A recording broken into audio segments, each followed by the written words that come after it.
From the PEP Radio Newsroom, this is the Lunch Hour News Blast from PEP Radio. Comedian John Oliver has recently become the latest target of J.K. Rowling on social media after Oliver defended trans athletes' participation in women's sports on his show Last Week Tonight with John Oliver. On Sunday, April 6th, Oliver spoke at length on the issue of transgender people participating in sports, specifically about trans women in women's sports. In the 42-minute segment, Oliver criticized the right for attempting to exclude transgender people from sports. Oliver has previously defended the LGBTQ plus community and trans rights on his HBO show. Rowling, who is also in a creative partnership with HBO through Warner Brothers Discovery, had, in Oliver's words, issued the single longest tweet I've ever seen in my life after the airing of tonight's post-election episode. The tweet he was referring to was directed at Oliver, who in that episode stood up for trans rights in athletics as well as in other areas. Rowling claimed in her tweet that Oliver was happy to watch females suffer injury, humiliation, and the loss of sporting opportunities to bolster an elitist postmodern ideology.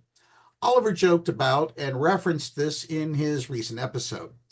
It feels a bit weird to catch that much heat from the creator of Harry Potter, especially when I clearly look like what would have happened if they had just left him in that cupboard for the rest of his life, he joked.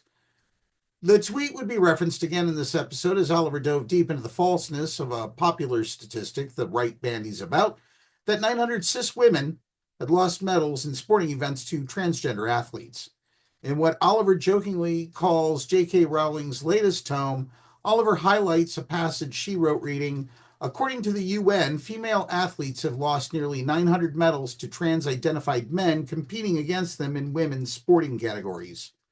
Oliver debunked this by investigating the report she referenced and pointing out that it wasn't even a UN report and that the number itself came from the website shewon.org, an anti-trans website where anyone can submit an example of a trans woman beating a cisgender woman in any sporting competition anywhere in the world, and where there are multiple instances of the same incident being counted multiple times. J.K. Rowling, maybe you should hop on your broom and fly off to Hogwarts, never to be seen nor heard from again. You may arrive in time to play with Slytherin in their next Quidditch match. We side with John Oliver on this topic. That's our news blast for this hour. Up next is the weather forecast for the Meadville area on PEP Radio.